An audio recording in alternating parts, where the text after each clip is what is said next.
నమస్తే BCN news కి స్వాగతం। నా పేరు నీలిమ। ముందుగా ముఖ్యాంశాలు।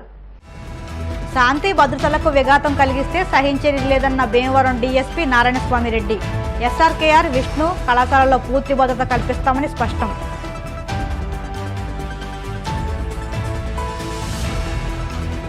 సజ్జల రామకృష్ణారెడ్డి వ్యాఖ్యలపై టీడీపీ నేత దేవేనుమ ఫైర్। కౌంటింగ్ ఏజెంట్లను రెచ్చగొడుతున్నారంటూ ఆరోపణ।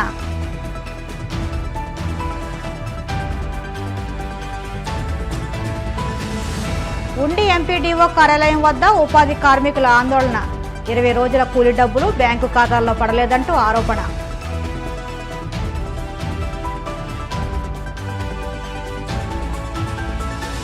తెలుగు రాష్ట్రాలకు వాతావరణ శాఖ గుడ్ న్యూస్। 2 రోజుల్లో ఏపీపై రుతుపవనాల ప్రభావం। ఎన్నికల ఫలితాల వేళ శాంతి భద్రతలకు విఘాతం కలిగించే వారిపై కఠిన చర్యలు తీసుకుంటామని భీమవరం డీఎస్పీ నారాయణస్వామి రెడ్డి హెచ్చరించారు। ఈ మేరకు ఆయన పశ్చిమ గోదావరి జిల్లా భీమవరం 2 టౌన్ పోలీస్ స్టేషన్లో సీఐలు ఎస్ఐలకు భద్రతా అంశాలపై డీఎస్పీ అవగాహన కల్పించారు। అనంతరం ఆయన మీడియాతో మాట్లాడుతూ జూన్ 4వ తేదీన ఎస్ఆర్కేఆర్ విష్ణు కళాశాలలో కౌంటింగ్ ప్రక్రియ కొనసాగనున్న నేపథ్యంలో ఆ చుట్టుపక్కల ప్రాంతాలకు ఎవరిని అనుమతించేది లేదన్నారు। జూన్ 6వ తేదీ వరకు 144 సెక్షన్ 30 పోలీస్ యాక్ట్ అమల్లో ఉంటుందని, ప్రజలు గుంపులుగా రోడ్లపై ఉంటే సహించేది లేదన్నారు।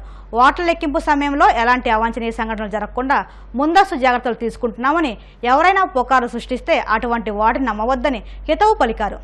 4/6/24 తారీఖు నాడు ఎస్ఆర్కేఆర్ కాలేజ్ నందు మరియు విష్ణు కాలేజ్ నందు కౌంటింగ్ జరుగుతున్నాయి। కౌంటింగ్ సెంటర్స్ కి 6 గంటలకే ఏజెంట్లు రావాలి। ఎస్ఆర్కేఆర్ కాలేజీకి వచ్చేవాళ్ళు కాటన్ పార్క్ దగ్గర నుంచి తీసుకుంటాం వాళ్ళు మాత్రమే। అట్లాగే అటు ఉండి వైపు నుంచి వాళ్ళకి ఎన్టీఆర్ సర్కిల్ దగ్గర నుంచి మేము తీసుకుంటాం। ఈ 2 పాయింట్లు ఎస్ఆర్కేఆర్ కాలేజ్ వారికి। అట్లా విష్ణు కాలేజీకి సంబంధించి బివి రాజు స్టాచ్యూ దగ్గర మరి గొల్లల కోడెల దగ్గర ఏజెంట్లు తీసుకుంటాం। ఆ రూట్లో ఓన్లీ ఏజెంట్లు మాత్రం తీసుకుంటాం। వాళ్ళ వెహికల్స్ కూడా అక్కడ కాటన్ ఎస్ఆర్కేఆర్కి వచ్చేవాళ్ళు కాటన్ పార్క్ దగ్గర వచ్చిన తర్వాత అక్కడ దిగిన తర్వాత సైడ్లో ఉన్నట్టు పార్కింగ్ ప్లేస్లో పెట్టుకుంటారు। వీళ్ళని ప్రత్యేక వాహనాల్లో కౌంటింగ్ సెంటర్లోకి తీసుకుని పోతుంది। ఉండి ఏరియా వాళ్ళని, భీమవరం కాన్స్టిట్యున్సీ వాళ్ళని, తాడేపల్లిగూడెం కాన్స్టిట్యున్సీ ఎస్ఆర్కేఆర్ కాలేజీలో వస్తారు। అట్లా విష్ణు కాలేజీకి పాలకొల్లు, అచ్చంట, తణుకు, నర్సాపురం కాబట్టి ఏజెంట్లు అనేవాళ్ళు కంపల్సరీ 6 గంటలకే అక్కడికి రావాలి। వచ్చేటప్పుడు ఎలాంటి వాచ్లు కానీ వేరే ఎలక్ట్రానిక్ గూడ్స్ కానీ తీసుకురావద్దండి।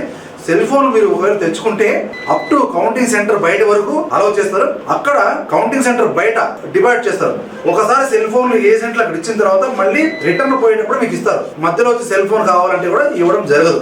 ఏజెంట్లు లోపల చాలా డిసిప్లిన్ ఉండాలి। అనవసరం ఆర్గ్యుమెంట్ చేయకూడదు। ఏదైనా ప్రాబ్లం ఉంటే అక్కడ ఉన్నటువంటి కౌంటింగ్ అఫీషియల్స్ తో మాట్లాడండి, లేదంటే కూడా ROR ఉంటారు, మీ క్యాండిడేట్ కానీ మీ చీఫ్ ఏజెంట్ అంటూ వాళ్ళ ద్వారా మీ సమస్య పరిష్కారం చేసుకోవచ్చు। అక్కడ గొడవలు చేస్తే బయట పంపించేస్తారు, ఇంకా ఎక్కువ చేస్తే కేసు కూడా నమోదు చేస్తాం।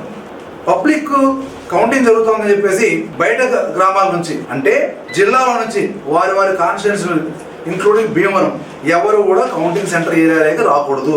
అట్లాగే 3వ తారీఖు నుంచే మేము లాడ్జెస్, కళ్యాణ మండపాలు, గెస్ట్ హౌస్, ఇతర బస్ స్టాండ్, రైల్వే స్టేషన్లు ఇట్లా అన్నీ కూడా చెకింగ్ చేయడం జరుగుతుంది। బయట వ్యక్తులు ఎవరు కూడా భీమవరంలో ఉండడానికి వీలు లేదు। 144 సెక్షన్ అమల్లో ఉంటుంది, 30 పోలీస్ యాక్ట్ ఉంటుంది, ఖచ్చితంగా కేసులు నమోదు చేస్తాం। అదేవిధంగా మోటార్ సైకిల్లో ముగ్గురు రావడం, లేకపోతే సైలెన్సర్ తీసేసి బర్రని రోడ్ల మీద తిరగడం చేస్తే 100% అవి సీజ్ చేస్తాం, కేసులు నమోదు చేస్తాం। అట్లా 1వ తారీఖు నుంచి కూడా ఈ ట్రిపుల్ రైడింగ్ ప్లస్ ఇట్లా ఓవర్గా తిరిగే వాళ్ళ మీద కూడా 100% యాక్షన్ స్టార్ట్ అవుతుంది।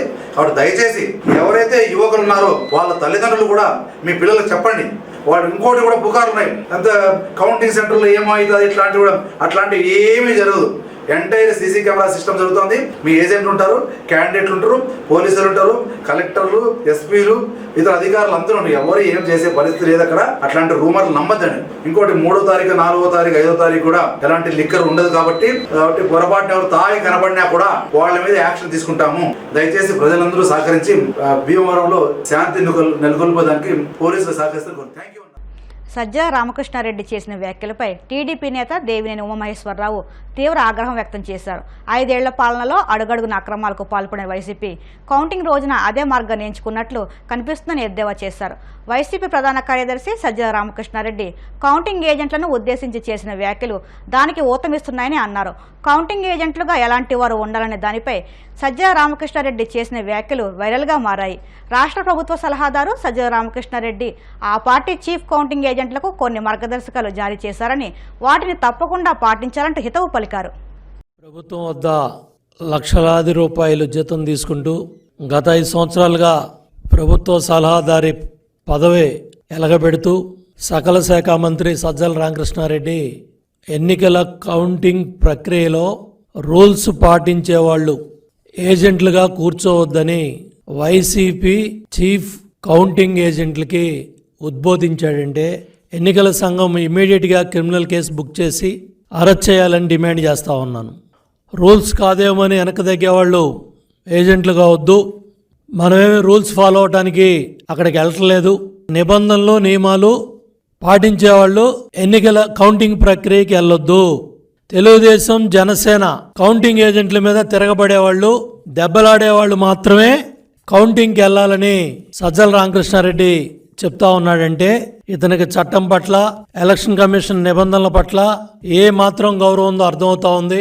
ఇటువంటి చట్ట విరోధుల్ని, ఇటువంటి చట్టాన్ని అతిక్రమించే వాళ్ళని ఇమీడియట్గా అరెస్ట్ చేయాలని డిమాండ్ చేస్తా ఉన్నా. మిస్టర్ సజ్జల రామకృష్ణారెడ్డి నోరు అదుపులో పెట్టుకో. అదుపు లేకుండా అచ్చోసిన ఆంబోతులాగా ఓటమి భయంతో ఓడిపోతున్నాం అని తెలిసి ఈ కుట్రలో కుతంత్రాలకి తెరలేపారు. మీ ఆటలు సాగనివ్వం.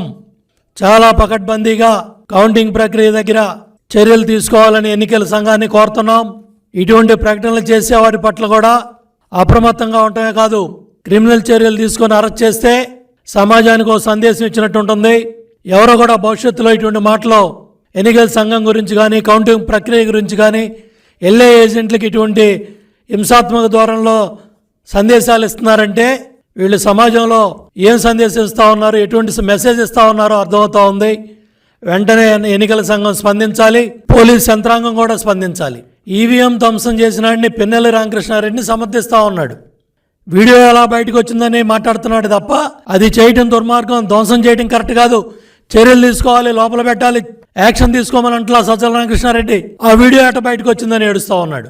ఇప్పుడే ఓడిపోతామని ఏడుస్తూ ఉన్నాడు. మీరు చేసిన పాపాలు, మీరు చేసిన దుర్మార్గాలు ఈ రాష్ట్రాన్ని అన్ని రకాలుగా కూడా భ్రష్టు పట్టించి నాశనం చేసి వ్యవస్థలన్నీ కూడా నిర్వీర్యం చేసి కౌంటింగ్ ప్రక్రియకి కూడా అడ్డం పడే విధంగా మీరు మాట్లాడుతున్నారంటే ఏ విధంగా వైసీపీ పార్టీ తయారైందో ప్రజలకు అర్థమవుతా ఉంది.